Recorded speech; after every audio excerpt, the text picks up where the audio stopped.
first of all, congratulations. Thank you. Tell me about the phone call you got to learn that you were inducted to the Penguins Hall of Fame. Oh, I got from the GM, Carl Dubas, and it shocked me a little bit because that hasn't been brought up for such a long time. And when he called me and told me when I was inducted to the Hall of Fame, I thanked him. It was terrific. It was anytime you get inducted to Hall of Fame, it's quite an honor. Does it surprise you, because it's been so long since you've been involved with the Penguin organization on a regular basis, to suddenly get this phone call? Yeah, I did. You're right. Yeah, it was a surprise. Yeah. It never dawned on me, this was going to happen happen like that. How it happened was kind of funny. So this is your 5th Hall of Fame, is that right? Yeah. What other Hall of Fames are you in? I'm in, Pennsylvania, I'm in 3 now. I'm in the Penguins now. I'm in the Pittsburgh Hall of Fame, and I'm in Johnston, Pennsylvania Hall of Fame. And then I'm in the Boston Hall of Fame, and then I'm in the Canada Hall of Fame, because when we beat the Russians, they inducted all the players that were on that team into the Hall of Fame. So it makes me 5 now. But is this one special, or is it different? Oh, no, it's special. Because I think special for me, because I think with the situation with Mario, drafting him, because if I would have traded him, I think hockey would have been out of here in a month. A player like him comes around once in a lifetime. And he only lived 15 minutes from me in Montreal, so I knew all about him. I watched him play junior and that. He was a special player. And I had some terrific offers from him. I had the 3 Stastny brothers plus a first rounder. I had Kinderchuk, Lonsberry, and a defenseman from Philly. And that Lou Nanny offered me all his picks, and Montreal told me, whatever Quebec offers you, we'll go much better. So I just told Mr. DeBartolo I'm not trading him. I said, you player like this comes around once in a lifetime, and it was an easy move for me not to do it. Thank God. Was there pressure, though? Because if this doesn't work, as you said, the franchise might be out of here. Yeah, it would be out of here. There's no question. But when he was available and we were able to get him, this very first game, he was only 17 seconds on the ice in Boston.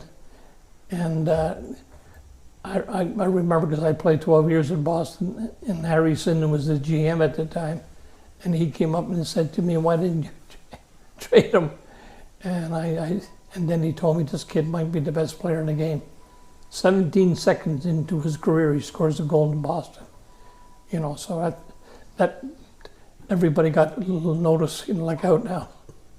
But it was special. Well, also you're being inducted because it wasn't just Mario. You actually built the team that wound up winning the Penguins' first cup. Can you tell me about that road of getting those players so that they got to that point where they finally won the Stanley Cup? Well, I traded Paul Coffey for Simpson. I needed a guy that reminded me of Orr. Coffey was pretty like Orr. Then I traded, I got Kevin Stevens. And the guy I traded him for, he played 29 games in the league. Kevin Stevens played 15 years. And in his first couple of years, he scored 50 goals. So, I had Mario Koff, and then Coffey, and then Kevin Stevens, then Mark Recchi came on, and that was, they were the 4 guys that just put us on our way. And once we had those guys, and once they got, established a little bit, and, getting Coffey here was very important too. Because, he was like our power play and all that stuff, So it was a good move. What did it mean to see them raise the Stanley Cup, that group of players? It was unreal. Koff was used to, because he was in Edmonton, with Gretzky and those guys. But to raise the cup here, and it was not only just great for the city and the players and all that, but for hockey, and to have a player like Mario, be part of that, it was great. Despite, you built the team, of course, as a GM, but how much fun was it to coach the team? Because after GM, you coached the team for a while. Yeah, I coached them first, and then I went as a GM, and then I came back as a coach after I was in as GM over in Hartford, and then I came back here.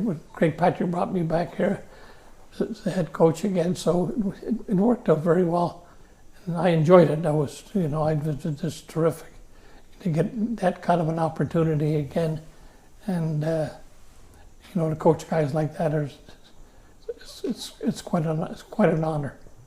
When you look at the team today, or look at the Penguin franchise and what it's become, do you take a lot of pride in the fact that you played a role in getting this franchise to where it is stable, successful, and where it is today? Oh, I feel very proud. I feel honored and have the opportunity. Not too many people in hockey get that opportunity. So getting that opportunity was just terrific, and still I'd be back here now and see, guys like when Crosby, and then they win it when they won it and that. So it's special anytime you played the game and you're able to raise that cup a couple of times. It's pretty good.